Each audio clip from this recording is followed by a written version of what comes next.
Hello there, I come with good news for once, as finally Daniel Vávra and so in turn Warhorse has decided to clarify some of the rumours that have been swirling around their game Kingdom Come Deliverance 2.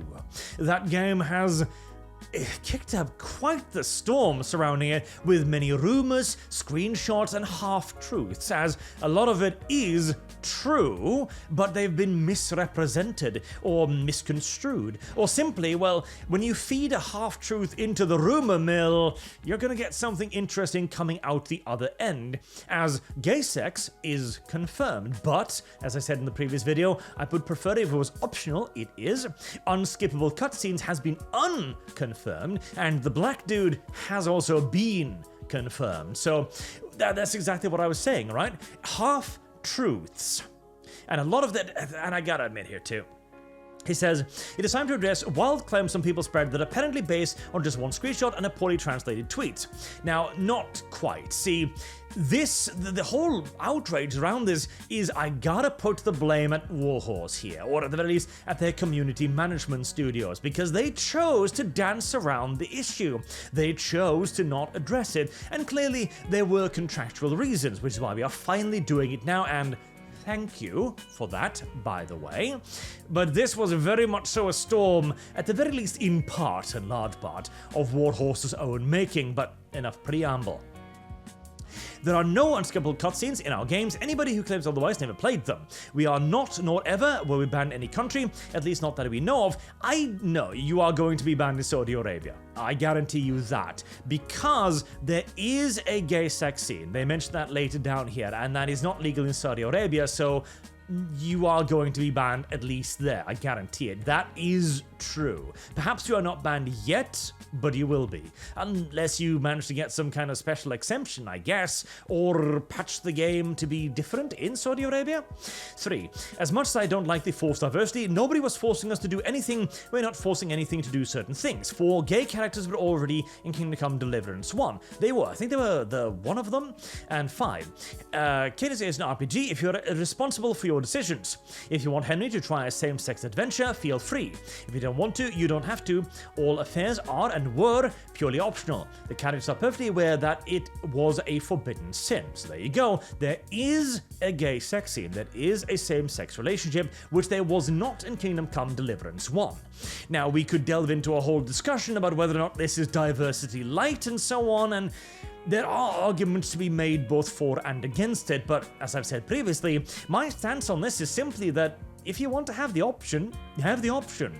It doesn't bother me that there's a gay romance scene in the game if I can avoid it. I really don't care.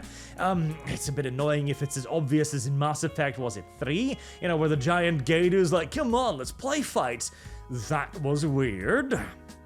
But the option to have it, no problems whatsoever. 6. The game takes place in one of the richest cities in Europe, which was besieged by a massive foreign army. That's the reason why the life in such a city is more diverse than the life in villages which were featured in the first game. And Musa, so this is the black guy from the screenshots, came to Bohemia with an invading army as a member of the royal court of King Sigismund, whom he met thanks to his engagement at the court of Sultan Bayezid. He's an educated noble and a Renaissance man from the Kingdom of Mali. So the screenshot about him going, Islam treats women far better than you do, that's probably true.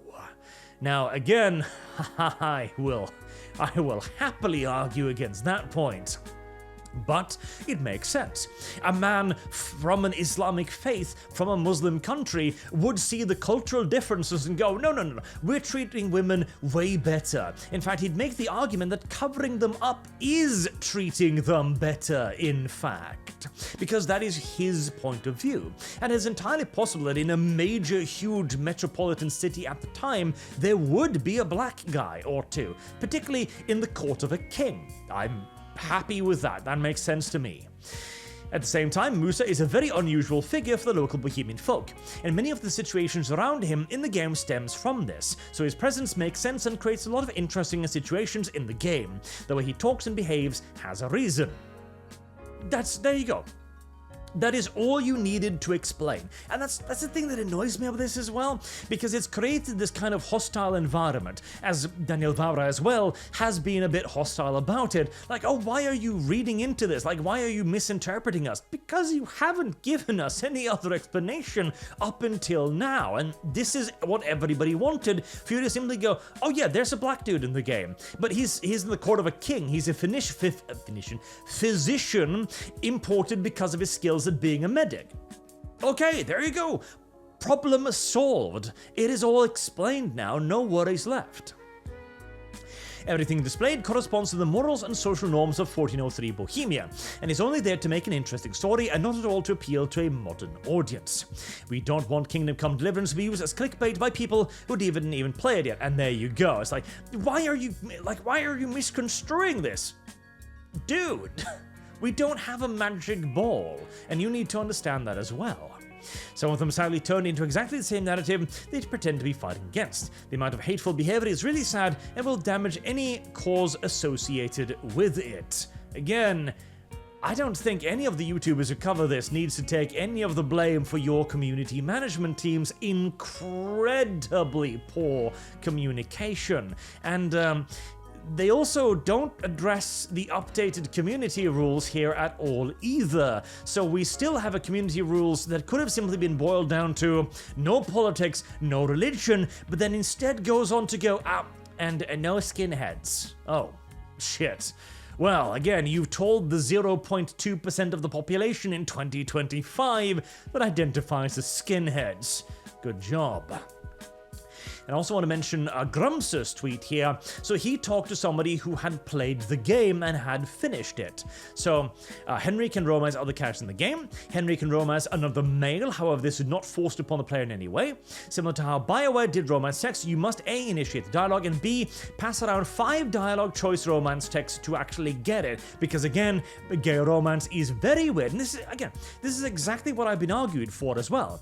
If you have a character in a game, you should be able to romance them as any gender, but it should be harder. If you're up against a vehemently straight individual and you really want to make them a Yuri sex couple, you should be able to do so, but there should be like 12 dialogue checks leading up to it. You basically gotta trick them into being gay. And I'm entirely happy with that. The dialogue option for male romance are treated very secretive, very taboo, and in line with the histories of the time. The romance seeming extremely brief and can be entirely skipped, 5 seconds of kissing total and 5 seconds from them on the bed naked. Fantastic. And for fun, if asked if the women in the game were as well endowed as the first game, they reply, oh, the titties be wilden. There you go. Again, and the black character in the game is a medic. He's very well thought of from a writing perspective. He's under command of an enemy commander, and while said commander is kind to him, everyone around him treats him like shit. There you go. Like, again, I am rather annoyed that this was even a drama here, and I will place the blame majoritively on Warhorse for this. No question about it. And I get it. Contractual obligations, you didn't want any of this to leak out, so on. I understand. But taking a hostile attitude with your consumers is never the solution. The answer would have been to simply say, okay, I can't talk about it, because, contractual reasons. Trust me, it's not what you think it is. I'm going to now work on finding out if I can tell you what exactly is going on. There you go, donezo deal. And not adding in any ridiculous new community rules would be the solution to this. And then coming out and just simply saying this, which solves everything. Hey, PR. Hard, apparently, particularly as well in inflamed times such as this. You gotta understand, right now, as far as wokeist and DEI nonsense is concerned, that is the equivalent of perversions in London in the 1800s, okay, in the Victorian era. This is treated with extreme suspicion and disdain. You cannot display even a hint of impropriety, or you will be pounced upon, because frankly, that's kind of how it's got to be. This was a subversive infiltration of our hobbies to begin with, and it has forcibly so made our woke dars very, very well tuned. But I also want to end with saying I am very happy that this has finally been explained. As I mentioned in the previous video, I didn't cancel my pre-order because I wanted to believe in this studio and in this man, and I am just glad to have had that actually pay off. Thank you for that. And now we can all just simply look forward to Kingdom Come Deliverance 2 and judge the game on its own merits. Thank God. Till next time, I'm in Arch. Thank you all very much for watching, and I do hope to see you all again soon. Till then, have a good day.